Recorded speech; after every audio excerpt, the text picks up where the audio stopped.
Greetings and welcome to Pop Culture Beasts Halloween Horror Picks.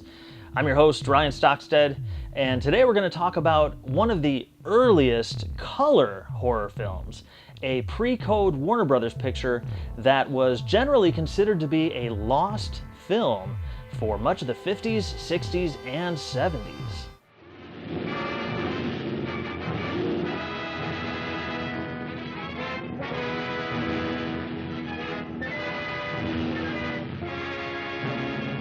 Mystery of the Wax Museum, 1933. One of just 3 Warner Brothers pictures to utilize an improvement to Technicolor's so-called 2-strip color process before technological advancements made the process obsolete. In the 1920s and 30s, color film was a rapidly evolving technology, and especially in the early days, viewed by both the public and studios alike as something of a gimmick or a novelty.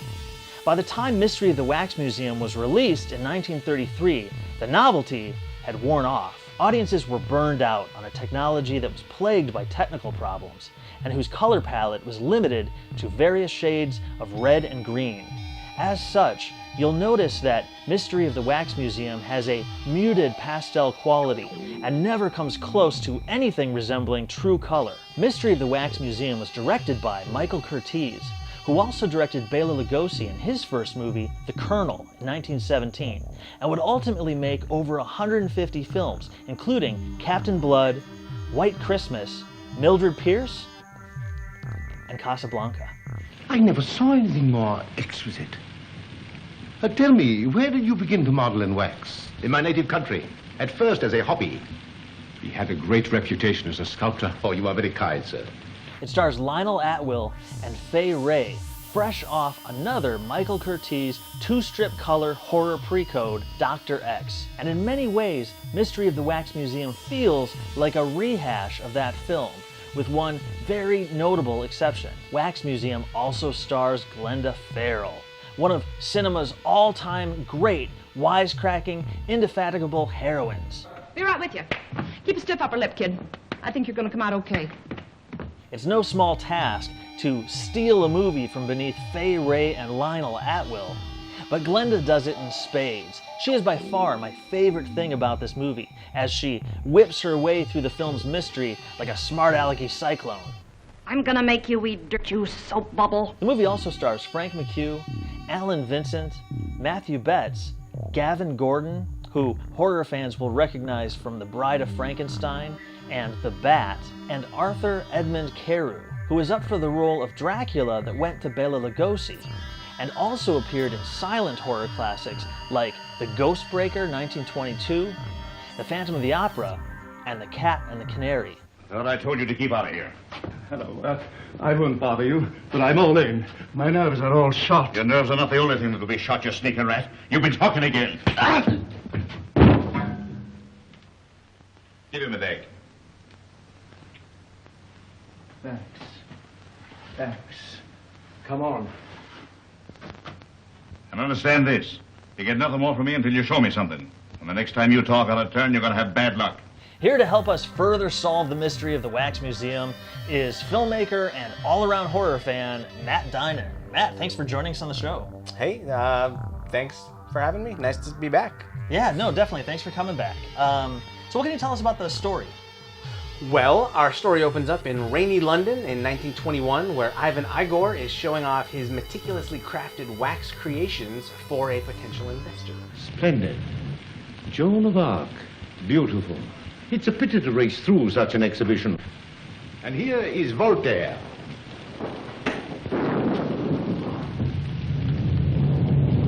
One might almost expect him to speak. Now, Igor has a partner, and they desperately need money to stay in business.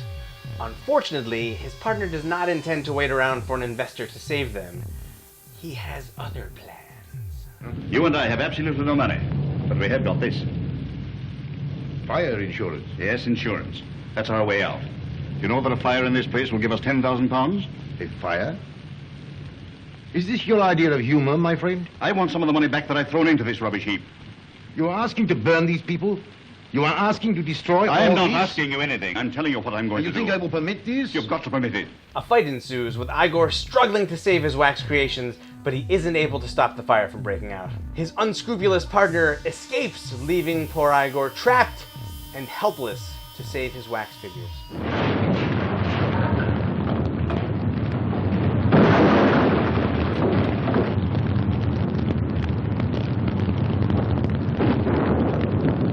Skip ahead to New York City, New Year's Eve, 1933. Igor survived the inferno, albeit with crippling injuries, has relocated to New York City, and is just about to debut his new wax museum. Meanwhile, Glenda Farrell, playing plucky, fast-talking newspaper reporter Florence Dempsey, is battling it out with her acerbic editor. There's no room on this rag for the purely ornamental. You're easy on the eyes and pretty conceited about it. Is Mama's little dumpling getting tough? I'm through clowning, Florence. You're all washed up. Get out.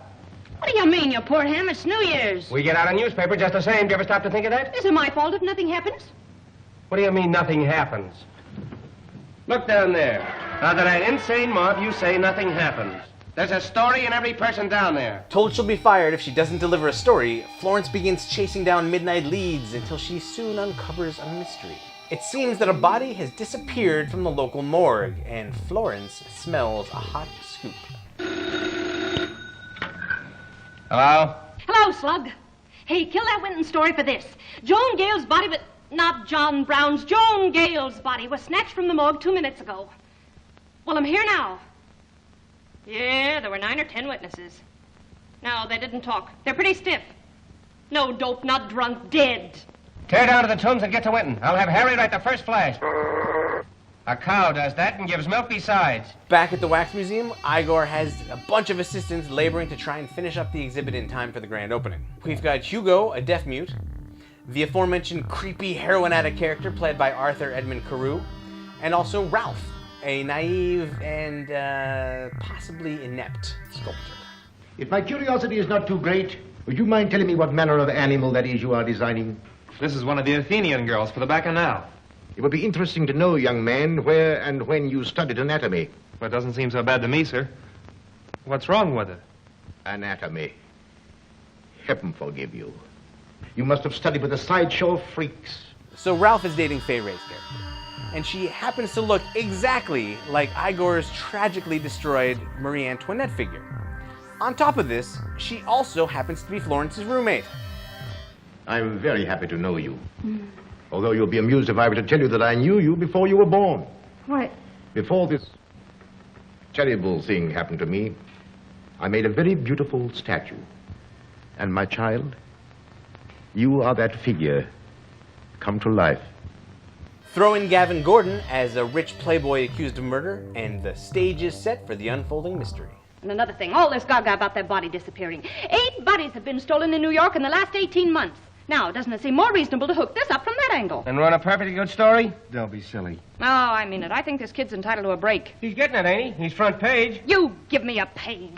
All of this is lush territory for risque pre-code shenanigans. Fay Wray and Glenda Farrell prance about in their undergarments, Edmund Carewe joneses for his heroin fix, and plenty of frank dialogue about sex, bootleg booze, and ghastly murder is bandied about for shocks and laughs. Oh, sweetheart. Oh, hello. How's your sex life? Uh-oh. I especially like the Art Deco set designs in this film. Celebrated art director Anton Grote designed the sets, and while he often worked with Michael Curtiz, his work is also known to horror fans from 1931's Svengali. Ray Renahan masterfully handles the film's gorgeous cinematography. He's regarded as an innovator of early color cinematography, and he would later win Oscars for his outstanding photography in Gone with the Wind and Blood and Sand.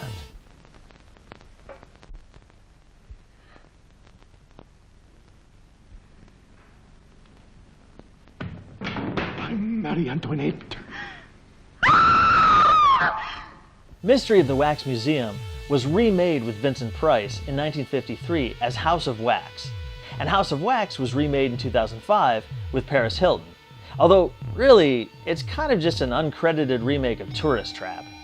Anyway, we could debate which of the 3 movies is the best, but for my money, Mystery of the Wax Museum wins hands down mostly because the 1953 version eliminates the Florence Dempsey character in an effort to streamline the story.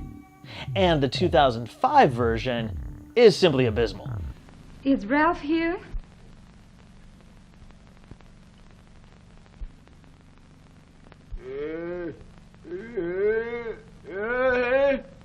Mystery of the Wax Museum is a genre-bending classic that combines equal parts screwball comedy, crime, mystery, and impressionist horror.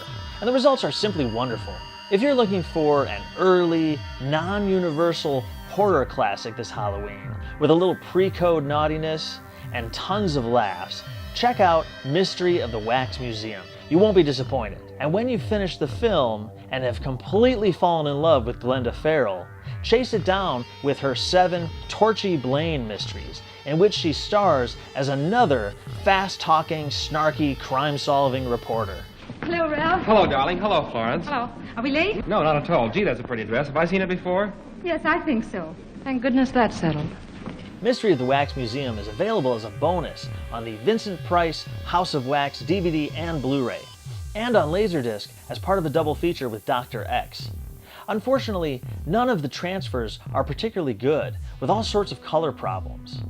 Reportedly, the Laserdisc is the best version, but until the movie is properly restored, you may as well just get the format of your choice and just be happy that it's available at all. The version that we watched for this show is the Warner Brothers DVD featuring House of Wax.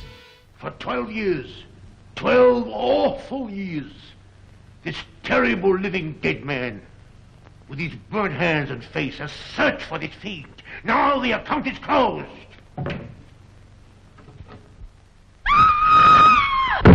He is here! Whenever we have a guest on this show, we like to hand it over at the end of the episode for a bonus horror recommendation. So, Matt, lay it on me. What is your Halloween horror pick? So my Halloween horror pick is 1972's Frenzy.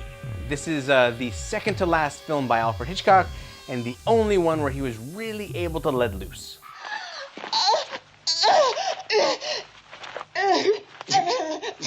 Jesus, help me! Help me!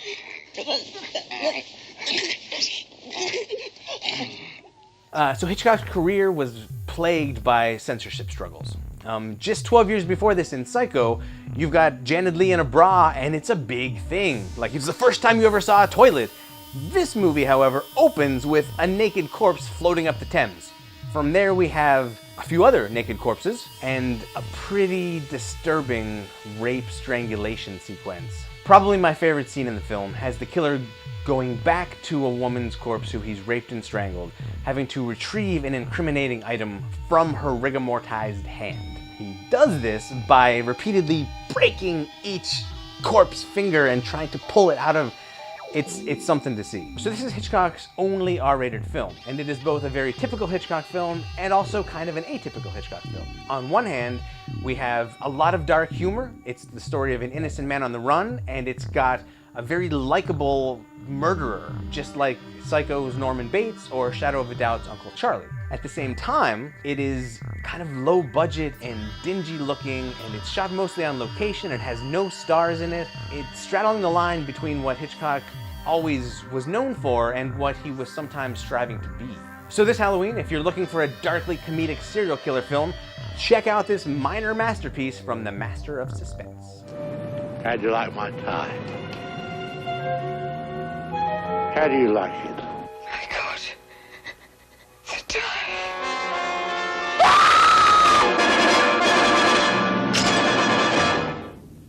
Thanks for watching Pop Culture Beast's Halloween Horror Picks. I'm your host, Ryan Stockstad, and a special thanks to Matt Dinan for helping us out with this episode. Be sure to like us on Facebook and subscribe right here to the Pop Culture Beast YouTube channel for all the new episodes every Monday, Wednesday, and Friday in October, right up through Halloween. Thanks again for watching. Watch horror movies. I'll see you next time.